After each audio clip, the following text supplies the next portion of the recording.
வணக்கம். Pain management physiotherapy, அதில் geriatric physiotherapy பற்றி பார்த்துட்ருக்கோம். எல்டர்ஸ்க்கு, அதாவது 60 வயதுக்கு மேற்பட்டவர்களுக்கு ஜீரியாட்ரிக், வயதானவர்கள், முதியோர் அப்படிங்கிறோம். இவங்களுக்கு வர்ற காமன் ப்ராப்ளத்தில் இன்னொரு முக்கியமான ப்ராப்ளம் என்னென்னா பேலன்ஸ், அதாவது நடப்பதில், உட்கார்றப்ப, ஏந்திரிக்கிறப்ப தடுமாற்றம். அது பல காரணங்களால் வரும். காமனாக வர்றது BP, sugar, cholesterol, heart problem, காதில் வர டிசினஸ் ப்ராப்ளம், இஎன்டி ப்ராப்ளம், சில சமயம் கண்ணு சரியாக தெரியாததுனால சில பேருக்கு காதில் சவுண்ட் வர்ற மாதிரி இருக்கும். சைக்காட்ரிக் மெடிசின் எடுத்துகிட்ருப்பாங்க, தூக்கத்துக்கு மெடிசின் எடுத்துகிட்ருப்பாங்க. அதனால இந்த பேலன்ஸ் வர்றது ப்ராப்ளமாக இருக்கலாம். ஸோ இதெல்லாம் இல்லாமல் ஏஜினால் அவங்களுக்கு மூளையோட செயல்திறன் குறையிறதுனால, எஸ்பெஷலி அந்த மூளை நரம்பு மண்டலத்திலையும் ஜாயின்ஸையும் கண்ட்ரோல் பண்ணுது. அதோட சிக்னல் குறையிறதுனால அவங்களுக்கு பேலன்ஸ் போகலாம். ஸ்டாட்டிஸ்டிக் படி பார்த்திங்கன்னா 60 வயதுக்கு மேற்பட்டவர்களை 3இல் 1 பங்கு பேர் ஒரு வருஷத்தில் கீழே விழுந்து அடிபடுது. அதனால் அவங்களுக்கு ஹெட் இன்ஜுரி ஆகுது, ஃப்ராக்சர் ஆகுது, இதெல்லாம் காமனாக இருக்குது.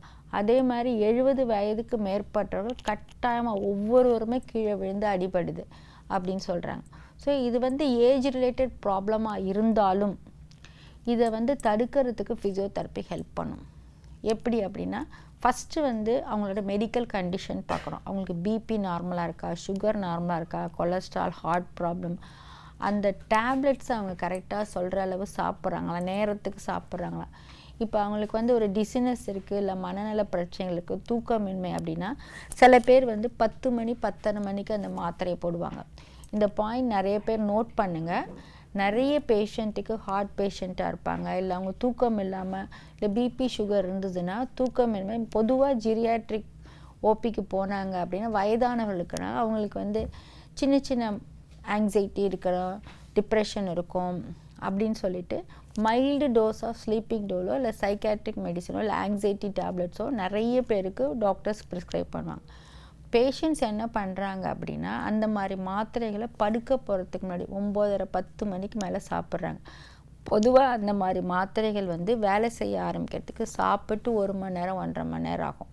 ஸோ அவங்க ஏர்லியராக நைட் சாப்பாடை சீக்கிரமாக சாப்பிட்டு 7 8 மணிக்கு அப்படி சாப்பாடு ரெடி இல்லை அப்படின்னா கூட 2 மேரி பிஸ்கட்டோ இல்லை கொஞ்சோண்டு தயிர் சாதமாக சாப்பிட்டு அந்த மாத்திரைகளை எந்த மாத்திரைன்னு தெரிஞ்சுக்கிட்டு அதை முன்னாடியே சாப்பிட்டுட்டா அவங்களுக்கு கொஞ்சம் ட்ரௌஸியாக இருக்கும். ஒரு 9:30 10 மணிக்கு தூங்கிடுவாங்க. அப்போ காலையில் ஒரு 4:30 மணிக்கு அந்த மருந்தோட எஃபெக்ட் முடிஞ்சிடும். 6 மணிக்கு அவங்க எழுந்திரிச்சிடலாம்.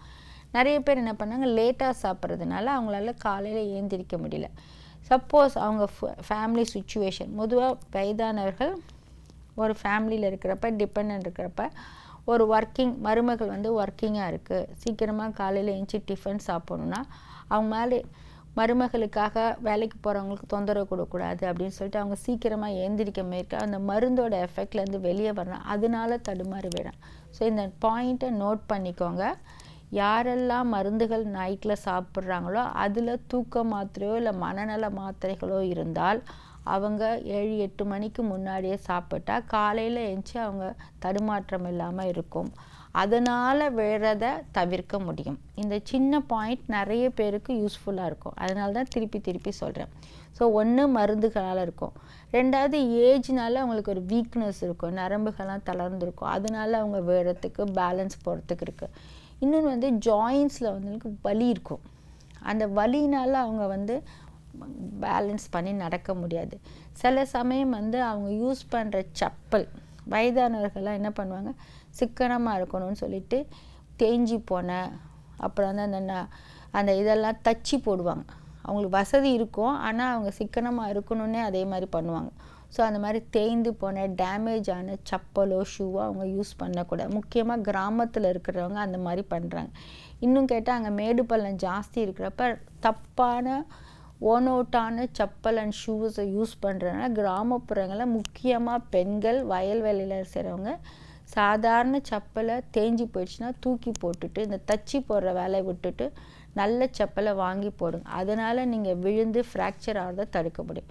மற்ற என்னென்ன பிரச்சனைகளால் வயதானவர்கள் விழுவாங்க, அதற்கு என்ன பண்ணணுங்கிறத அடுத்தது பார்ப்போம். நன்றி.